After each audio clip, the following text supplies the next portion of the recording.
Hello, and welcome to Ask Dr. Dawn.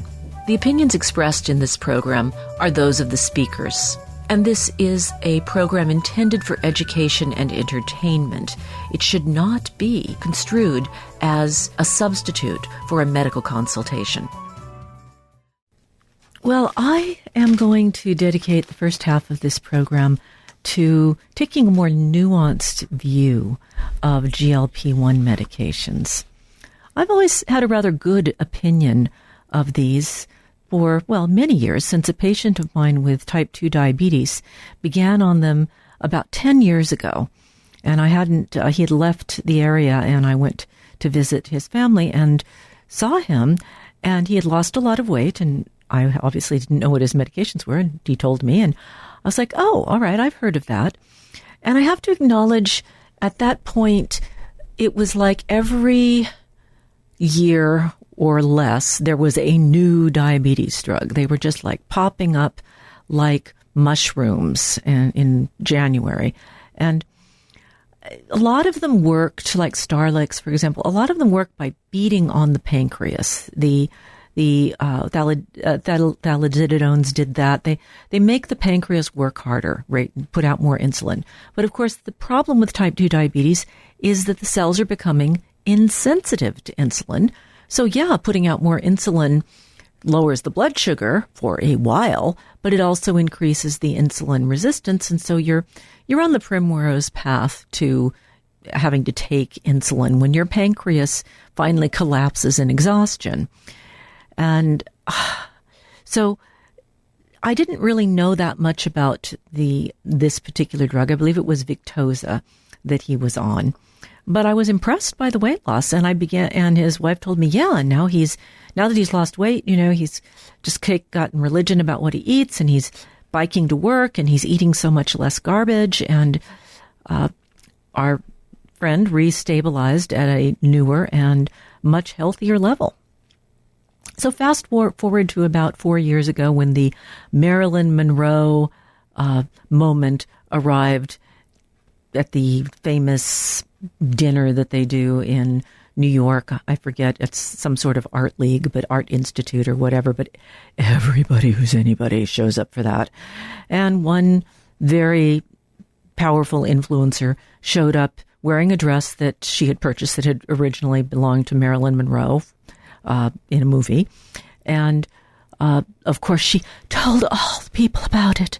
And the fact that she'd been able to fit into the dress because she was taking, I think it was semaglutide, Ozempic, and it just, all the influencers all over the internet jumped on it, and it felt very much at that moment like a cosmetic drug, and one that, because it was so expensive and only covered for diabetics, was something that the elite could play with. It created, I think, kind of a cognitive backlash, at least in my mind and in the minds of many physicians.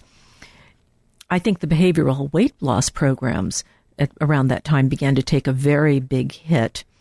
Many closed down. But I'm seeing a resurgence now of what I'm going to call multimodal weight loss programs that include both the judicious use of these agents, the GLP-1 inhibitors, and behavioral change and group support. And I want to encourage that. Like everything else in society right now, opinions are polarized, defensive, and righteous on this issue. On one side stand those who view GLP-1 receptor agonists as capitulation, the pharmaceutical industry's latest argument that biology trumps behavior, that the hard work of lifestyle medicine can be chemically bypassed. On the other hand, there are those who see these medications as a gift, a tool powerful enough to finally give patients the metabolic footing they need to actually do the work.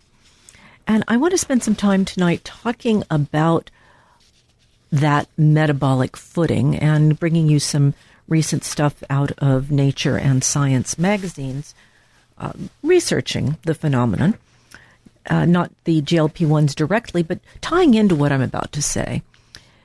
So this debate itself represents a false dichotomy. It's been long hampered in clinical medicine.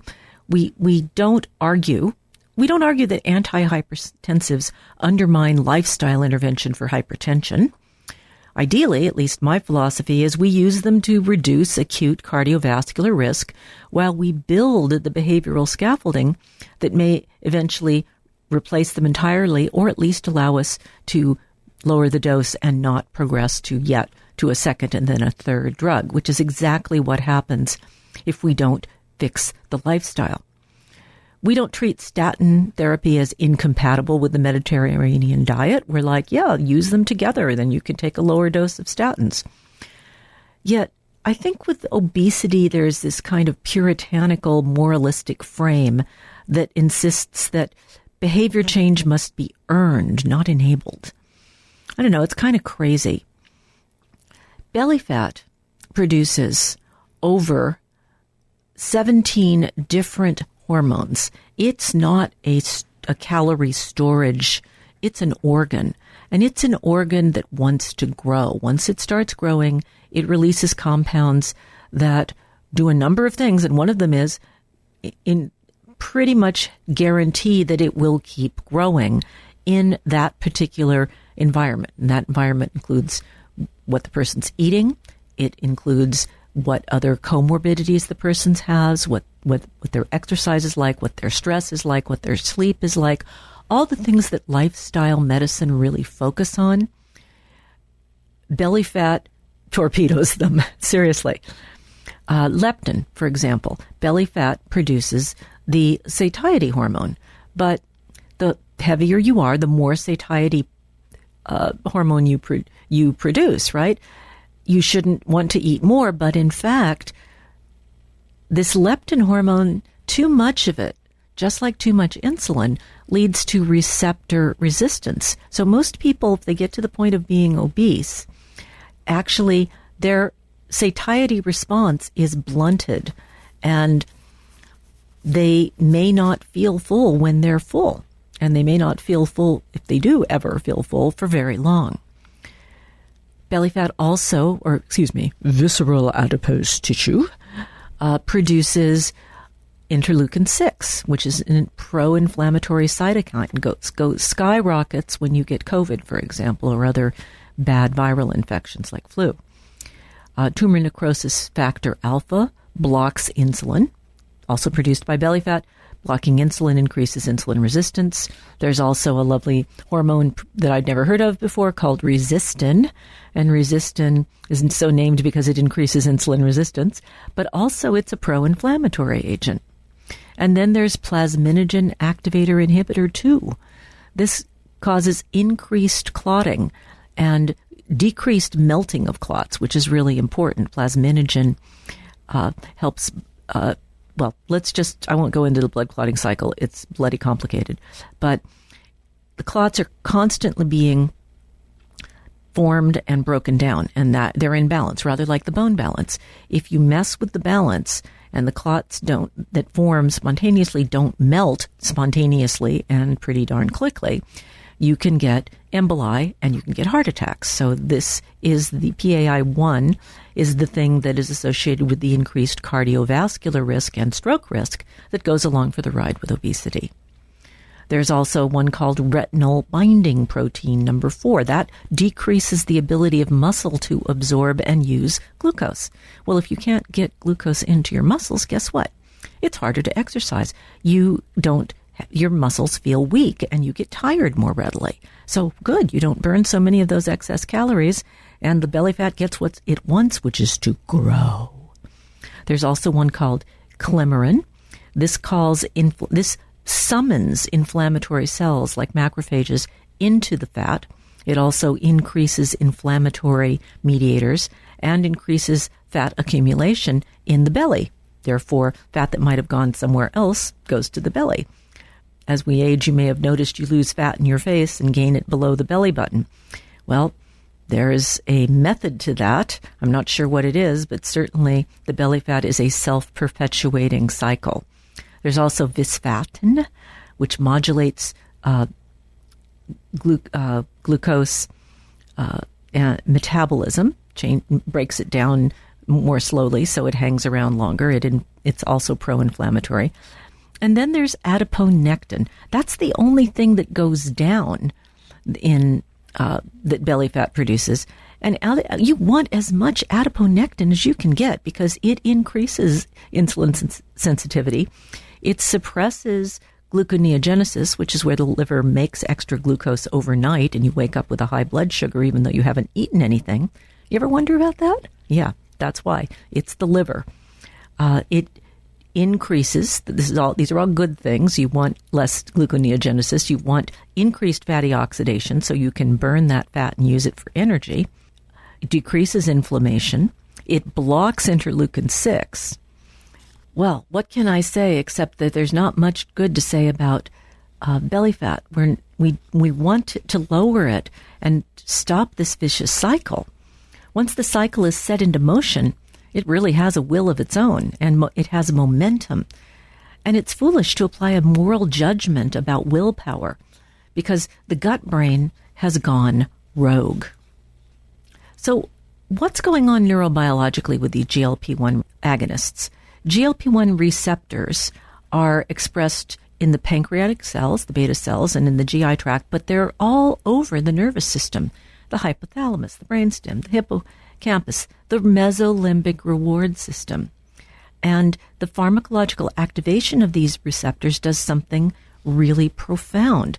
It quiets what many people call food noise. It lowers the salience of food. The salience network in the brain is one of the three main centers of processing that happens sort of below the level of consciousness. If you walk by something and it pings at you and you turn and see it, you recognize someone. You see something in a store window that you've been searching for. You see a $100 bill on the sidewalk. Your salience network spotted it and brought it to your attention because it has all of these things that it's watching for. And in the case of obesity, the salience network is basically hyper-tuned to see food and bring it to your attention. So you're 10 feet away from a baby eating an ice cream cone and you're like on the ice cream cone. That's a detail in the environment you don't need to even be looking at. But with your salience network tuned to food, that's exactly what happens. These drugs act on the salient network and allow people to ignore food, ignore it when they're not hungry. And when they're hungry, the salience network turns back up somewhat, but the drugs are suppressing it. And I'm sure you've noticed if you are really hungry or fasting, there's a period of time, maybe the first 18 to 24 hours, where the smell of food becomes more intense. The salience network is like, hey, you, get something to eat. Less salient food is one of the big reasons that people taking these lose weight. Another reason is that their taste buds shift. And the sweet and salty tastes that are sort of hardwired into us to be things to crave, we stop craving them. And we don't notice taste as strongly, and it turns off the reward circuits. Let's take it from a behavioral science perspective for a moment, because this matters enormously. Behavioral science says self-determination theory holds that durable behavior change requires three conditions: autonomy, a sense that change is self-directed, not coerced; competence, the experience of actually succeeding, I want to emphasize that, the experience of actually succeeding; and relatedness, connection to others who support the change. For patients whose cognitive bandwidth has been monopolized by food-related preoccupation, none of these conditions can fully take root. The GLP medications, by quieting the salience network, by quieting that preoccupation, they don't replace behavioral medicine, but what they do is they create the psychological space for it, and they create an environment where success is likely to happen. Because remember what they said in that conditions, experience of success, the experience of actually succeeding, is critical to being able to change your behavior. GLP can be a psychological catalyst for habit change. A catalyst, in a chemical sense, lowers the activation energy required for a reaction to proceed. It doesn't change the reaction, only the threshold at which it becomes possible. So GLP-1 creates a window of opportunity for meaningful change. And that window stays open for a while. But without meaningful change in behavior, you don't create a self-sustaining environment in the opposite direction. We're going to be diving into a little bit of the science of that. But the point is, this allows for the autonomy, the experience of actually succeeding, and the behavioral change that can be persistent. You need to be in a group. It could be a Zoom group, it could be a once a week meeting, but we are group animals. We are not isolated animals. And so we entrain each other and co-create when we're working in a group towards a common goal. We co-create an environment that sustains successful change. So how long do people stay on the drugs? Well, less than a year, actually, even when they're covered by insurance for weight loss. The lowest engagement quartile in various studies can be as little as 3 or 4 months. Now, there are GI side effects. They're not severe, but you have to be motivated to get past them if you get them. But people who were in a group and were engaged in it doubled the time that they stayed on the medication. And these are preliminary studies, and they are soft science in the sense they're observational. They're not blinded at all, which of course makes it soft science as far as the hardcore people are concerned. But when you discontinue, the majority of the weight is lost within months of stopping them, because absent durable behavior change. And the problem is that just behavioral change alone fails to overcome the neuroendocrine resistance, and so you don't get far enough along to shift all of those changes in the visceral fat and all of those hormones and all of that stuff that's going on in the brain. In one study that was done at Tufts, patients who achieved 10% or greater body weight loss and then discontinued were followed for 4 months. The people who had been enrolled in a behavioral support program had about 3 times less weight gain compared to the usual care. And they also outperformed a third group, which was medically tailored meals, which is where you're going to eat the meals we give you, and you sign a paper agreeing to that. And yeah, good luck with compliance on that. The key with behavioral programs is the continuing engagement in a group format with the person who is trying to lose weight. And that's what made Weight Watchers and other programs work. What made them work was that showing up every week and being weighed in and having people cheer you on and getting a little pin. I mean, these things were obviously based on 12-step programs. The early Weight Watchers clearly was. But it worked. And I think my mother, who was an introvert and not a very social person, although she was a very kind woman, lost over 100 pounds on Weight Watchers back when I was a teenager. I was basically cooking the Weight Watchers meals for her because she was working. And I have to say that high vegetable, low starch, low sugar kind of approach probably shaped my behavior in a way that allowed me to avoid most of my life, to actually maintain a healthy body weight, which is, believe me, not a familial trait. So the combination, pharmacology that changes the biological terrain and behavioral scaffolding that builds durable habits, is the clear winner on how to help people succeed. I think we need to stop treating GLP co-prescription as a clinical compromise and start treating it as a precision decision, one informed by the patient's neuroendocrine phenotype. By the way, all of those kinds that I talked about in the first part of this can be measured. What about their history with successful or unsuccessful behavioral intervention? And what about the environmental barriers? A spouse who's afraid if his wife becomes too attractive, he'll lose her. Children who act as distractors or who just demand to have stuff around the house that makes it harder for the person to avoid snacking. And the change in dietary habits is key. Back after the Marilyn Monroe dress incidents, I gave a couple of talks at the Healthy Way here in Santa Cruz about this. And I tried to emphasize to people that the diet that feeds a healthy microbiome, that is to say, higher fiber, fruits and vegetables, guys, lower sugar, that option is made a lot easier when you can't even taste the sugar. And the changes in the brain and the salience network mean that you don't get if you cheat and have the ice cream, it's like, you don't get the dopamine burst that it used to give you. You don't get the kick. And once the microbiome reshapes to bacteria that prefer fiber and sugar and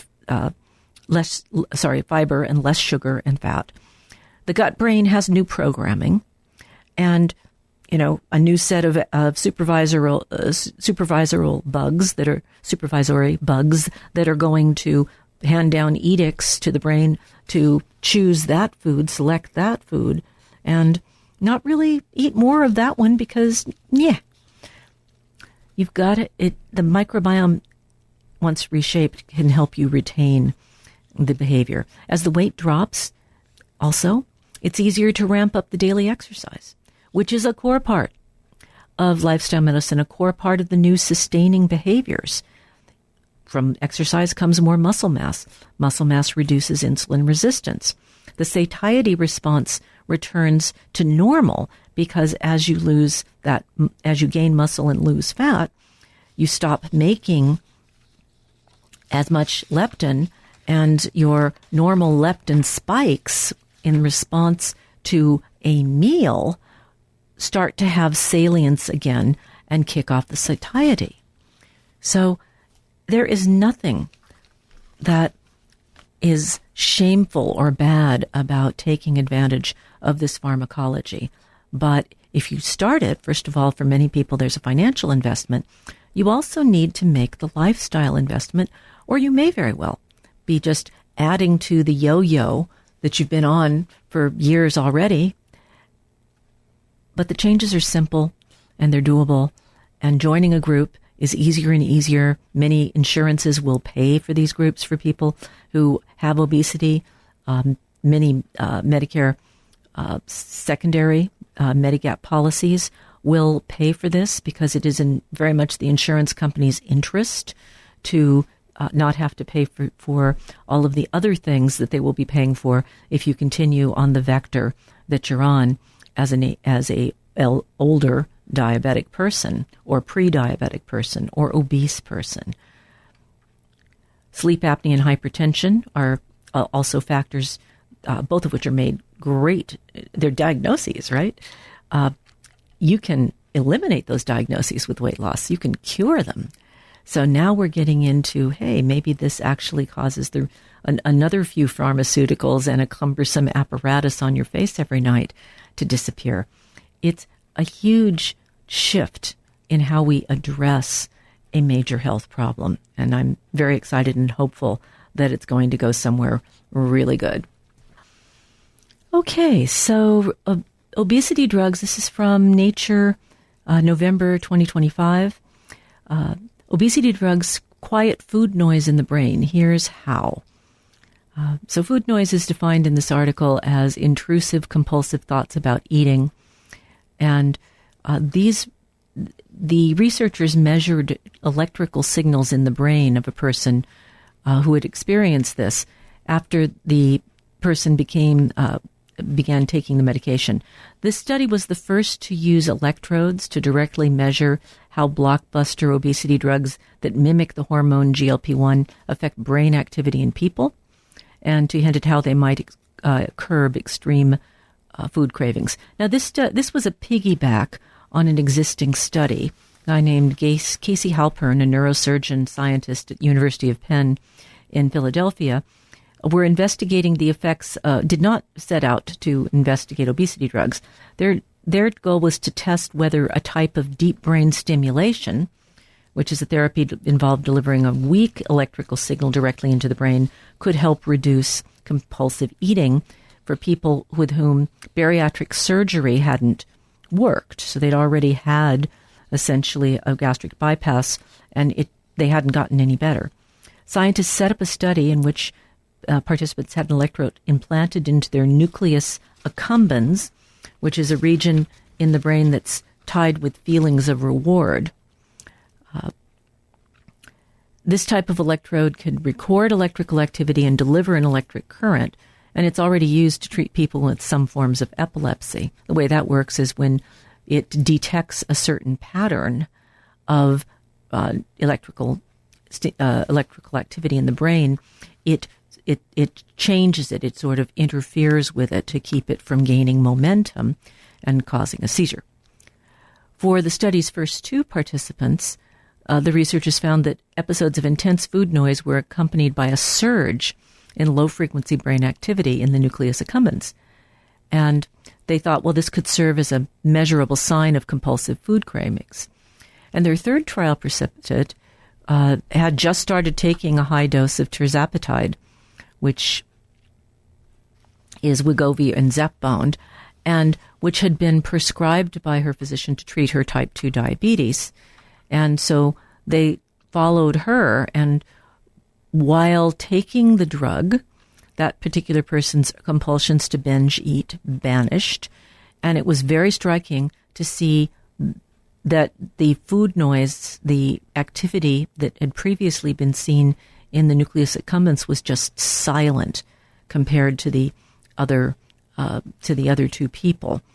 And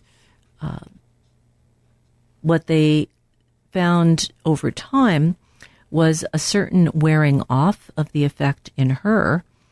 And so that's the findings of that particular study, is it lasted for less than a year. And of course, this is a person who'd already had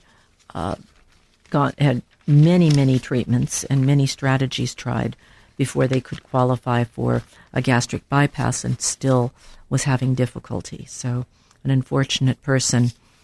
This other study was looking at the RNA sequencing in adipose tissue and in the surrounding tissues. So they were characterizing the changes in adipose tissue after bariatric surgery and comparing that to a lean control group. Let's start off with just telling you that adipose tissue is not just a bag of fat cells. You have the adipocytes, which can be flaccid or they can be filled with fat. Your adipocytes, the total number you have in your life, is established in childhood. So overfeeding, basically what we know just from epidemiology is that if you have a very frail, thin baby and you feed it up really, maybe even overfeed the baby to a certain extent because of concerns about making sure they gain weight, they will have more adipocytes, so they'll essentially have more places to store fat in their body. But adipose tissue also has blood vessels and nerves. It has anti-inflammatory macrophages, which keep inflammation down, and this is in lean, healthy, body weight people. When you get into obesity, you get inflammation. We've already talked about that. And those macrophages actually shift their genetics or their epigenetics, and they become pro-inflammatory. And the inflammation, the adipose tissues, a lot of those adipokines I was talking about are coming from the macrophages, and they're a defense that doesn't need to be mounted. But inflammatory fat is harder to mobilize, and so it's harder for the body to actually burn inflamed fat. And you also see senescent adipocytes that are showing extreme old age changes in obesity, and that includes a lower number of mitochondria, and they're sort of hibernating. And they're not they don't have normal physiology anymore. After the weight loss with the tissue, you see decreased inflammation, decreased senescence, and fewer stress cells. And this is all in like biopsy stuff. So this was what they were interested in, is what's going on genetically And so they analyzed the transcriptional profiles of adipose tissues from 25 individuals with obesity before and several months after, and they obtained data from 24 lean individuals who'd never been obese. And what they found was that several cell types in what they called the fat depot, including the adipocytes, but also stromal cells, which are the connective tissue cells, and the vascular cells, express a specific portfolio of genes associated with various types of cellular stress. So they're already sort of primed, if you will, to stress out just at baseline in even the lean individuals. And in the case, as they looked at the genetics, they found that this senescent pattern had a particular fingerprint, and that as it disappeared, the inflammation went down, but not entirely. There were some persistent changes in the epigenome, and particularly in the areas mentioned in that inflammatory depot. So the transcriptional changes persisted. I don't know how long they ran this study, but then they pivoted to talking about mice, and what they found was that these lipid-associated inflammatory macrophages drop with weight loss, and yet they keep some of their old epigenetics. And this is, again, in mice, and this would be a longer-term study relative to the life of a mouse. What it means is something I've observed myself, which is if a person has been obese, they need to be vigilant. And that's why the lifestyle changes and the group support is so important, because it is a slippery slope. And what I think I see as the GLP-1s long-term looking like is if you start to slide, you go back on them, get yourself back a little margin, and then double down on the behavior and stop the GLP-1 drugs. And that would be a sustainable way to fight against that epigenetic shift. So I'm hoping that we see something like that happening.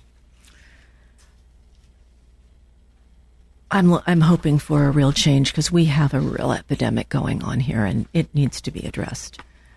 I'd like to see many, many more behavioral programs. I'd like to see every hospital and large multi-specialty clinic have a program like this. And I think now that Medicare may actually be paying for it, that will give the financial incentive for these to be developed and then opened up to the general public. And I think it could be really transformational, and not just for weight, but for all the things: the cancer, the arthritis, the 99 things that primary care doctors see over and over and over again. So many of them are lifestyle related, not genetic, not acquired through infection. It would be just amazing if we could transform our health system by moving in this direction. All right, enough daydreaming. So email, what is the current long-term knowledge we have on smoking versus vaping? I was really happy to see this question.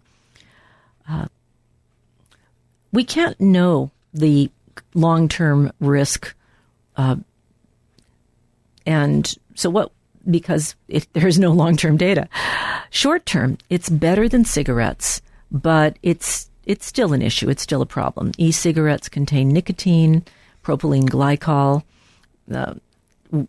reactive oxygen species, nitrosamines, which are carcinogens, and metals. And people who vape have less good spirometry. If they don't have chronic obstructive pulmonary disease, vaping will give them the readings on a spirometry of someone with mild COPD. If they already have COPD, vaping doesn't make them worse, which I find very interesting, and it suggests that it's acting as an irritant and causing the airways to close down. But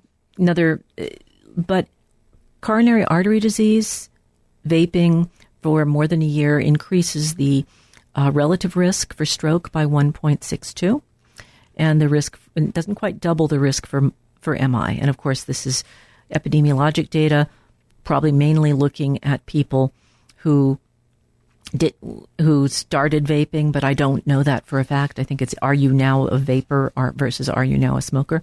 So some of that could have been people who switched to vaping thinking it was healthier, and maybe it was, but not enough. Stop.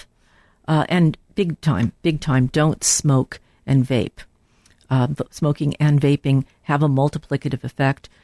It's way worse than just smoking. Let's go with something really kind of cool. The world's first cockroach diving suit actually works. A cyborg cockroach survived up to 3 hours underwater with an experimental new oxygen tank.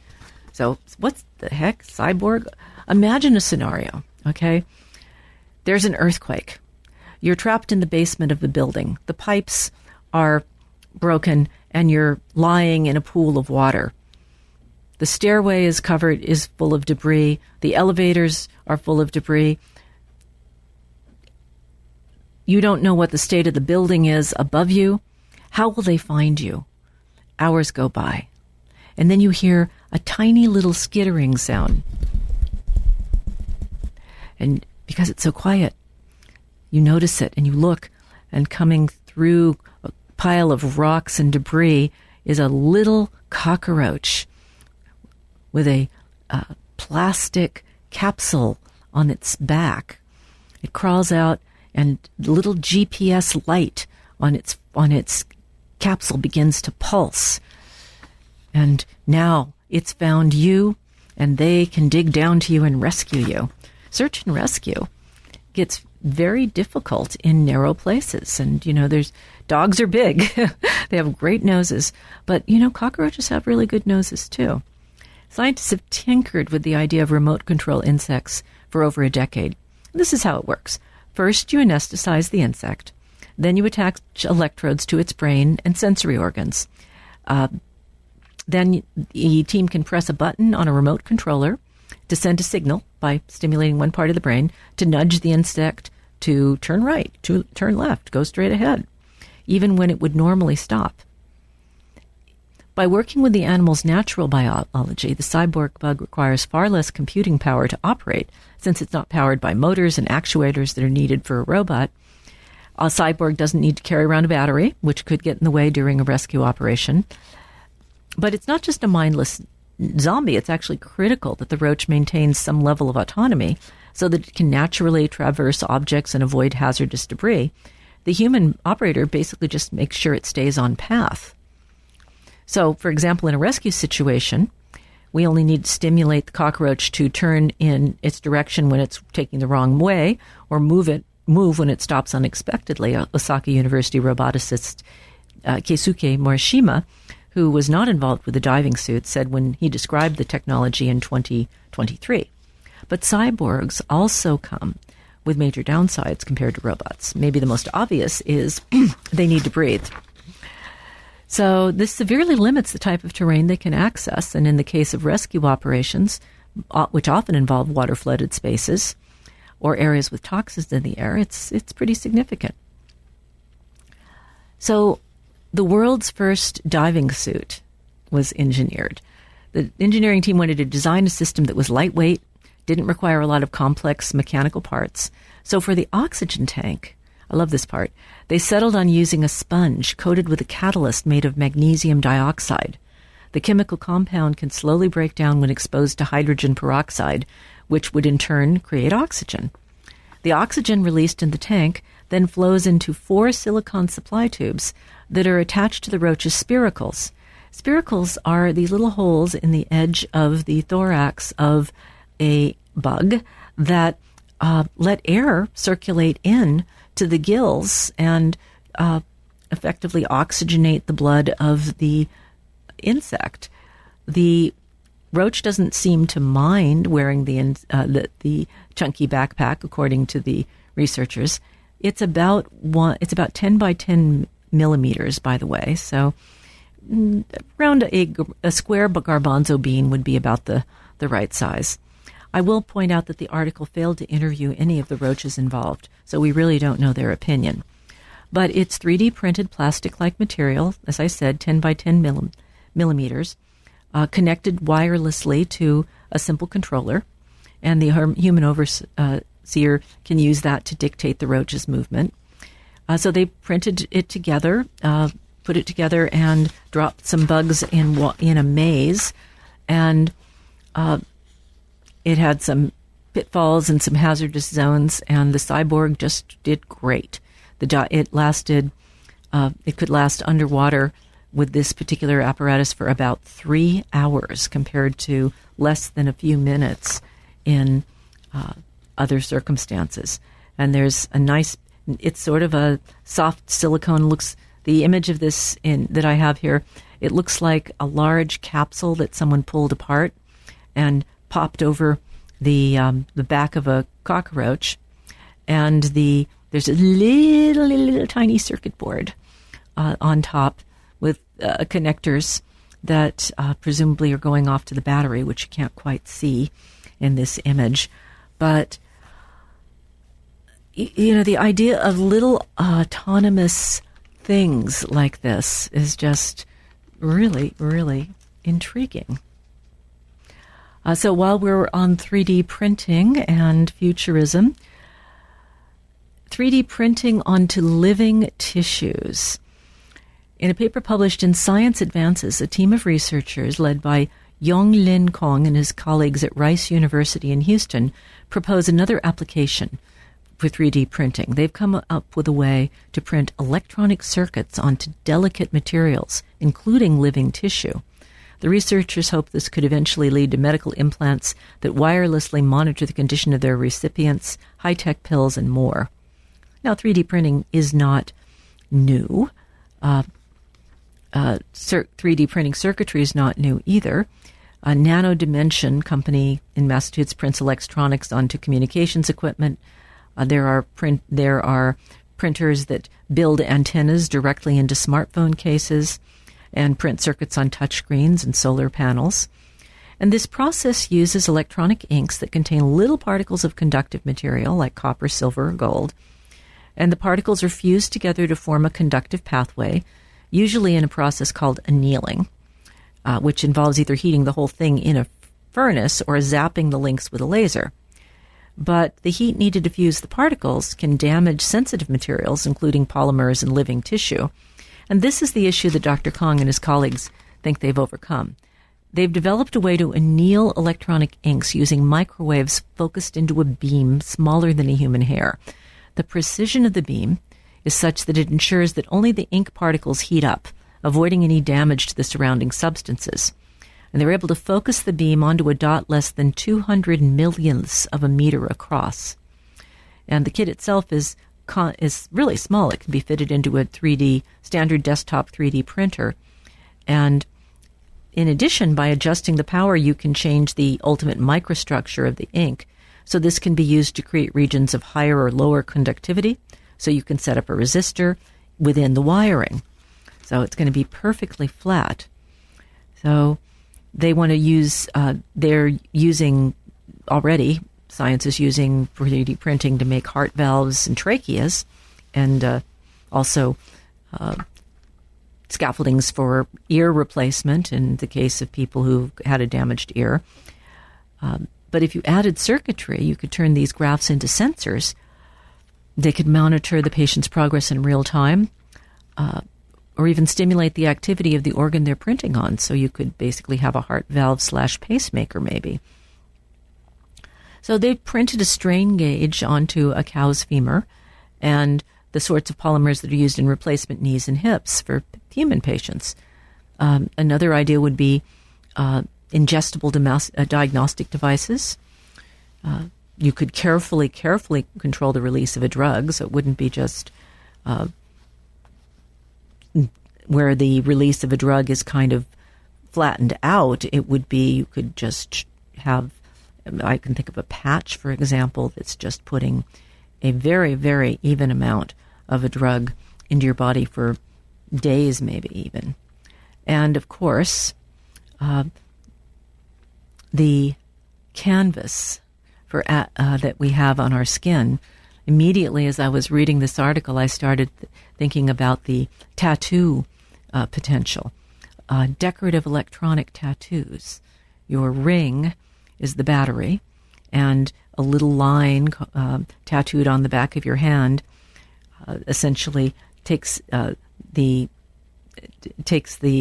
electricity to your forearm, and you could, I don't know, just the sky's the limit. I'm thinking about having your toes light up when you wiggle them in the dark, things like that. It's the sort of stuff that dreams are made of, and yes, my mind always does go off into a decorative direction at moments like this. But I know you can see how cool this could be. We've got time for a call if you want to make it. 831-900-5773. That's 900 KSQD. So one shot to rule them all, at least to rule all of the flu shots, maybe forever. Maybe we don't need flu vaccine anymore. Let's see how far this goes. But this one-shot flu drug, not a vaccine, solves one of the huge problems of flu shots, which is the fact that the flu's neuraminidase changing. There's two antigens, that N and H, and they change all the time. And when they change, the antibodies that we've made are shaped against those particular antigens on the surface of the flu capsid, so we can't attach to it anymore, and we get the flu even though we were vaccinated. And some years they mess up on figuring out which vaccines to make. The typical flu shot is trivalent, and they pick the top three things that are showing up late spring in Asia, which is where the flu starts, and then hurry, make the vaccine, and then start giving it in September. This new agent had a study that enrolled 5,000 healthy adults before the flu season and followed them till after it ended. The highest dose of the drug provided 76.1 protection from flu, compared with a placebo shot. Just for comparison, in terms of actual getting the flu, right? Not getting sick, but actually getting the flu. These people were being monitored to see if they got the flu. When we do that with flu vaccine, it's got around a 40 to 45% total protection rate. A lot of people still get the flu that have had the vaccine, but they just don't get it very big, or as our president would say, bigly. The flu shot contains a reformulated version of zanamivir. This is a flu drug known as Relenza. That may ring a bell. It's been in the market since the turn of the century and was approved to both treat and prevent disease. The problem with zanamivir or Relenza was it was an inhaler, and you had to inhale it every day. It wasn't a very effective preventative drug because people just didn't want to do an inhaler every day for the entire flu season. But it was pretty effective at treating the flu. Now, it targets neuraminidase, which is on the surface of all flu viruses, and it targets it in a way that if the flu tried to mutate away from the drug to escape it, it would deactivate the neuraminidase, which is critical to the flu's ability to leave a cell that it's infected. Think about this. You take over a cell, you take over its factory, you make 1 million copies of yourself, you take them out to the surface, but you can't launch them into the bloodstream. So you're trapped in that cell, and you can't let your babies go and go infect other cells. So you've stopped the infection in its tracks. And like I said, this works across all varieties of flu. This was the inhaled version. So Cidara, the company that we're talking about who made this thing, just developed a chemical variant, attached it to an antibody and made it resistant to being broken down in the human body. And then they took it off and gave it in the United States and the UK in 2024. And they tallied the number of participants, and that's where they got this 76% protection from placebo with the highest dose. This, as I would emphasize, this would protect against any flu, which is really huge. Actually, this was tried back in 1999 using a drug that had to be inhaled, using a nose drop. And that would also have worked. But again, getting people to do that all the time is tricky. So we're looking at a possible breakthrough that goes around the problem of the way the flu mutates and escapes our immune surveillance on a disappointingly regular annual basis. Well, that's about all for this week's podcast. Please go to AskDrDawn.com for news about our future plans. For now, this is Dr. Dawn saying so long and stay healthy.